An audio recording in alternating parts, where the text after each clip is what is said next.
बिस्मिल्लाहिर्रहमानिर्रहीम। अस्सलाम वालेकुम।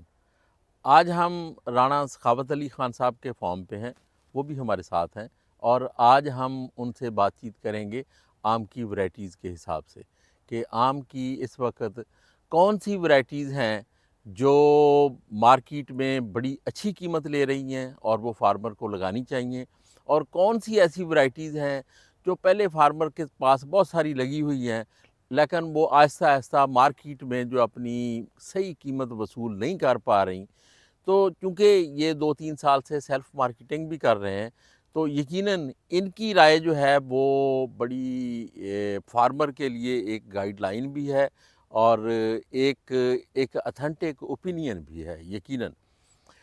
तो लेकिन इनसे बातचीत करने से पहले मैं आपको मैंगो वैराइटीज़ का जो हमारे पास पंजाब में इस वक्त मौजूद हैं, मैं उसका थोड़ा-सा एक ओवरव्यू बता देता हूँ कि इस वक्त हमारे पास पंजाब में 9-10 किस्में काश्त हो रही हैं, जिनमें सबसे ज़्यादा काश्त जो है वो चौसा समर बेस की है, जिसको मौसमी चौसा भी कहते हैं। ये तकरीबन 35% है। दूसरे नंबर पे फिर सफ़ेद चौसा है जो तकरीबन 18% है। फिर सिंदड़ी है वो 17% है और इसी तरह जो काला चौसा है वो 7% है। दुशहरी 5% है। अनवर रटोल और लेट रटोल को अगर इकट्ठा करें वो 3 से 4% है। इसी तरह जो नई वैराइटीज़ हैं अज़ीम चौसा और चिनाब गोल्ड, वो भी नए लगे हुए बाग हैं लेकिन उनका जो हिस्सा है बागात में वो 3 से 4% है। कोई इतना ही 3-4% जो है हमारे पास वो फजरी और लंगड़ा को अगर मिलाएं तो ये बन जाते हैं। ये सारी वैराइटीज़ को इकट्ठा करें तो ये तकरीबन 92% एरिया इनका बनता है। बाकी और बहुत सारी वैराइटीज़ हैं जिनमें सेंसेशन है, कहीं सोबे की टिंग है, कहीं पे लहुतिया है, मालदा है और छोटी-छोटी किस्में हैं, फिर इलाकाई किस्में हैं बहुत सारी। तो ये सब मिलके जो है ये एक जो हमारी टोटल पैदावार बनती है। अच्छा, 2 वैराइटीज़ ऐसी हैं जिनका जो शेयर है वो जिनमें चौसा समर बेश्त और काला चौसा इनको इकट्ठा करें तो ये तकरीबन 42% इनका शेयर बनता है। लेकिन जिस साल इनकी पैदावार ज़्यादा होती है तो उस साल वो तकरीबन 50% यही इन्हीं की प्रोड्यूस होती है और वो साल मार्केट के बहुत मुश्किल साल होते हैं। अच्छा, ये है हमारी पंजाब की टोटल मैंगो की इंडस्ट्री। अब हम बात करते हैं राणा साहब से कि उनके तजर्बात और एक्सपीरियंस क्या हैं। अस्सलाम वालेकुम राणा साहब। Thank you very much sir. वालेकुम सलाम। अच्छा सर, ये बताएं कि आप 2-3 साल से सेल्फ मार्केटिंग कर रहे हैं और उसके बाद मैं देख रहा हूँ आपके फार्म पे फिरते हुए आप चीज़ों को, वैराइटीज़ को रीडिज़ाइन भी कर रहे हैं। सर आप हमें ये बताएं फार्मर्स की गाइडेंस के लिए कि कौन सी वैराइटीज़ हैं आजकल जो बड़ा हॉट केक हैं और जो हाथों हाथ बिकती हैं और जिनके रेट्स भी ठीक हैं। Sir thank you very much. Sir इस वक्त जो है बिल्कुल जो है हॉट केक वो तो सिंधड़ी, सफ़ेद चौसा और रट्टे वाला, जिसको अजीम चौसा के नाम से जो रजिस्टर्ड है, यही है। थोड़ा बहुत जो है वो 12 नंबर भी बहुत अच्छा बिक रहा है। अनवर टोल अपनी मार्केट दोबारा ले रहा है, पहले उस तरह नहीं था लेकिन अब ऑनलाइन भी लोग बहुत ज़्यादा डिमांड कर रहे हैं और मार्केट में भी अच्छा बिक रहा है। लेकिन अपने बाग को बैलेंस करना चाहिए। जो मेरे ख़्याल में जो मेन है ना वो 30% सिंदड़ी और 30% वाइट हो, अगर आपने अच्छे पैसे कमाने हैं। आधे से ज़्यादा बाग इन दो इन वैराइटीज़ दो का। वैराइटीज़ का हो सर। अच्छा। बाकी जो 40% है उसमें आप कोई 15% चौसा रहने दें, बाकी काफ़ी है। क्योंकि चौसा जो आपने अभी फिगर बताई है ना, एक तो चौसा जैसे हार्वेस्ट होता है तो वो हमला कर देता है, आप उसको रोक नहीं सकते। मार्केट पे। मार्केट में भी कर देता है, बागबान पे भी कर देता है। अच्छा। तो वो उस वक्त ना वो रुक सकता है कुछ, तो मार्केट भी लाजमी बैठ जाती है और किसान जो सेल्फ मार्केटिंग वाला है वो परेशान हो जाता है।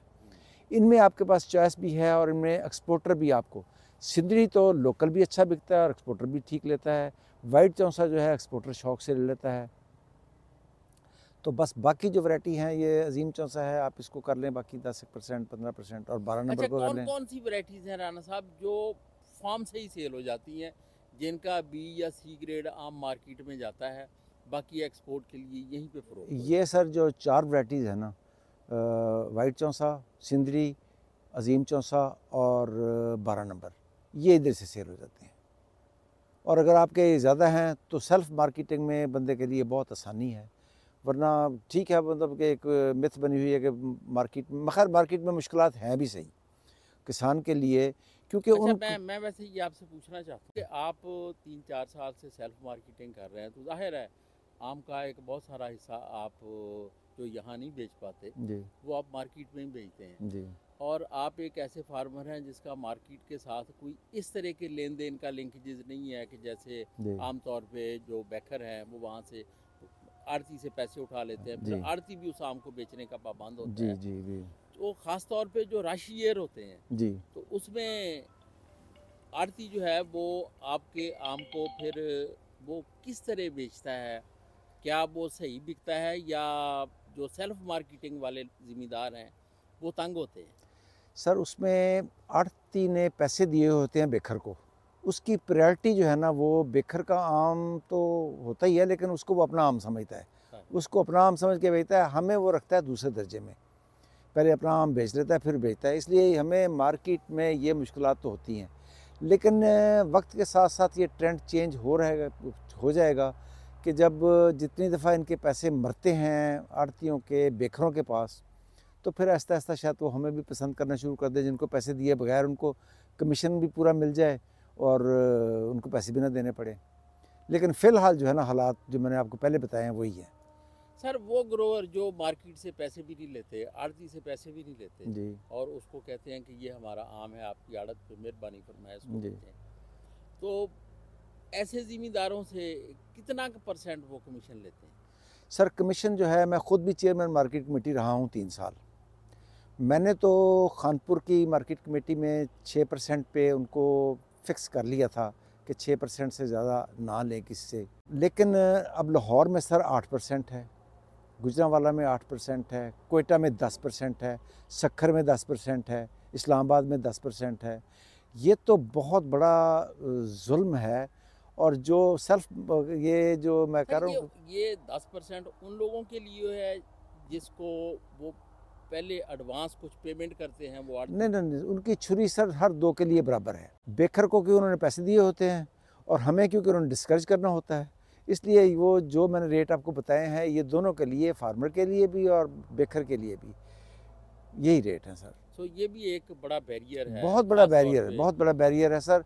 हम जो यहाँ से एक्सपोर्टर को माल दे देते हैं या किसी को, बाज़ औक़ात ये भी होता है कि हमसे भी कुछ लोग यहाँ से ख़रीद के मंडी में ले जाते हैं बेखर, तो हमारे लिए तो सबसे ज़्यादा अच्छी आसानी है कि यहीं से बिक जाए, तो नथिंग लाइक दैट। सर आप मार्केट कमेटी में ज़ाहिर है एज ए चेयरमैन आपने काम भी किया है, जी फिर आप मुख्तलिफ मार्केट्स के साथ आम बेचने के लिए आपका इंटरेक्शन भी है। जी आप क्या सजेस्ट करते हैं कि वो ज़िम्मेदार जो आड़तियों से पैसे भी नहीं लेते जी और सेल्फ मार्केटिंग करते हैं, जी उनकी सेल्फ मार्केटिंग को इनकरेज करने के लिए मार्केट में इनको क्या सहूलत चाहिए? सर मैंने तो यहाँ कोशिश की करके आड़तियों की जो यूनियन होती है उससे थोड़ा सा उनके साथ अपने आप को मुसीबत में डाल के भी मैंने किसान प्लेटफार्म जो था वो इस्टेब्लिश कर दिया था खानपुर। लेकिन सर किसान फिर भी वहाँ अपनी चीज़ बेचने के लिए अपने किसान प्लेटफार्म पे नहीं लाता। किसान, छोटा किसान ख़ास तौर पे, वो बड़ी बुरी तरह फंसा हुआ है आड़ती के पास। उसने वहाँ से उसने पैसे लिए होते हैं, दवाई ली होती है और चीज़ें ली होती हैं, फिर वो वक्तन फ़क्तन भी उनके पास जाता रहता है, तो वो उनके साथ वो इस तरह का बिगाड़ नहीं पैदा करना चाहता। तो जब तक किसान इत्तेहाद ना हो और किसान इत्तेहाद करके इनके साथ मुकाबला फ़िलहाल मुश्किल है सर।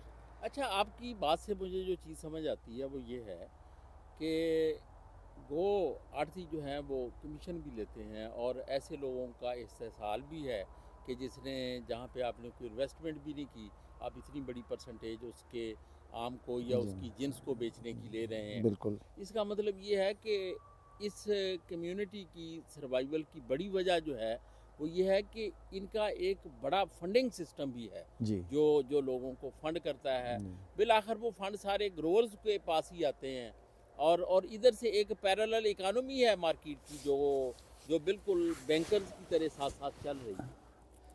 बिल्कुल सर। एक तो ग्रोअर के पास जो है ना हर वक्त फंड्स की कमी होती है, उसको हर वक्त फंडिंग सपोर्ट चाहिए। अब गवर्नमेंट लेवल पे तो इतनी फंडिंग सपोर्ट है नहीं, अगर है तो उसकी इतनी मुश्किलात है, उसमें इतनी डॉक्यूमेंटेशन है, इसमें प्रॉब्लम है।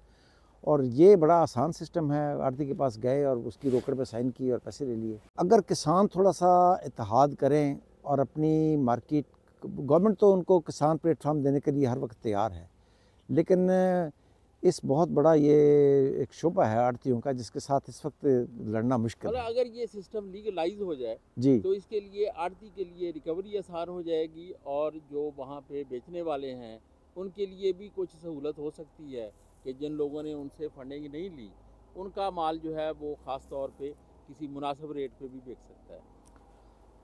सर, सच्ची बात है कि लीगलाइज होना चीज़ों का बहुत मुश्किल है। यहाँ चीज़ें जो लीगलाइज भी हैं वो भी ऐसे ही चल रही हैं।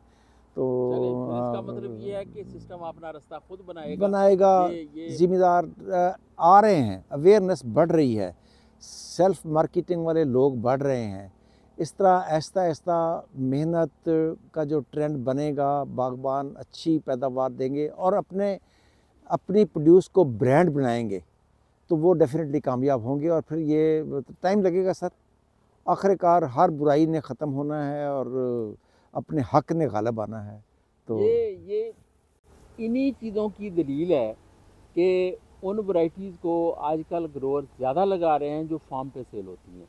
देखें, जो फार्म पे सेल होती है उसका ट्रांसपोर्टेशन का ख़र्चा नहीं है, उसका कोई कमीशन नहीं है, उसका पेटी का ख़र्चा नहीं है। वो बड़ी सहूलत है कि लमसम जो अमाउंट है वो फार्मर को इधर ही मिल जाती है, और ये जो वैरायटीज़ हैं ये अच्छे रेट पे फ़रोख्त होती हैं। अच्छा राणा साहब, मुझे याद है कि आपने पिछले साल ऑनलाइन मार्केटिंग का सिलसिला भी शुरू किया था। जी अच्छा, मैं सिर्फ ये पूछना चाहता हूँ आपसे कि ऑनलाइन मार्केटिंग में कौन सी वैरायटीज़ हैं जिनकी डिमांड ज़्यादा है?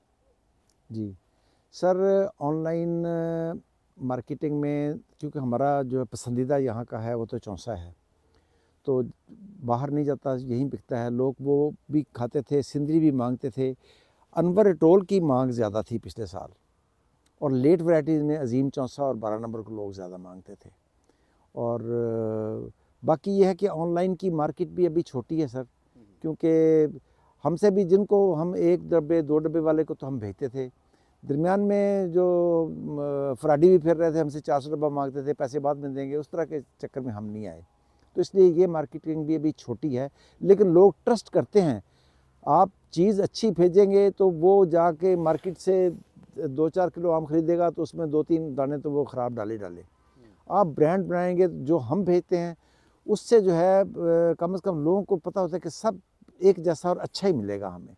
तो वो हमें तो काफ़ी उससे इनकरेजमेंट हुई है सर, और लोगों ने पसंद किया और हमारी हौसला अफजाई हुई है। हाँ, आपने राणा साहब की गुफ्तगू सुनी, और आपको बहुत सारी असेसमेंट हो गई होगी कि इस वक्त अगर किसी ने बाग लगाना हो या अपने बाग के अंदर पौधे लगाने हों तो उसका जो चॉइस है वो क्या होना चाहिए, कौन सी वैरायटीज़ उसको लगानी चाहिए। यकीनन एक वक्त था, आज से 20 साल पहले, 25 साल पहले, जब फैमिली अपनी पसंद के एतबार से आम की वैरायटीज़ लगाती थी। लेकिन आज वो दौर है कि बेशक मार्केट से ख़रीद के आम खाने पड़ें अपनी पसंद के, लेकिन आजकल ज़मींदार वही वैरायटीज़ लगा रहे हैं जो उसको ज़्यादा वैल्यू देती हैं, जो ज़्यादा पैसे देती हैं। यानी अब जो बागात की तरजीह है वो फैमिली की पसंद नहीं है, अब जो बागात की तरजीह है वो मार्केट की पसंद है। जिन वैरायटीज़ को मार्केट ज़्यादा पे करती है वो अब तेज़ी से फैल रही हैं, और जिन वैरायटीज़ को मार्केट डिस्करेज कर रही है या जिनकी वैल्यू कम मिलती है वो जो वैरायटीज़ हैं वो कम हो रही हैं। और हम देख रहे हैं कि सिंदड़ी, सफ़ेद चौंसा, अजीम चौंसा, जनाब गोल्ड, रटोल लेट, ये वैरायटीज़ जो हैं वो बढ़ रही हैं। इसी तरह दुसहरी, लंगड़ा, फजरी, चौंसा समरबेश, काला चौंसा, ये जो वैरायटीज़ हैं ये दिन ब दिन कम होती जा रही हैं। हकीकत यही है कि बिल आखिर चीज़ें वहीं पे आके स्टेबल होंगी जहाँ पे ज़िम्मेदार की मईशत भी संभलेगी, उसको रेट भी अच्छे मिलेंगे, उसकी फ़ाइनेंशियल सूरत हाल भी बेहतर होगी, और लोग जिस चीज़ की चाहत करेंगे, और जिस चीज़ की चाहत बढ़ती जाएगी ज़िम्मेदार भी उन्हीं चीज़ों को ज़्यादा फोकस करेंगे ताकि वो ज़्यादा से ज़्यादा वैल्यू ले सकें। बहुत शुक्रिया।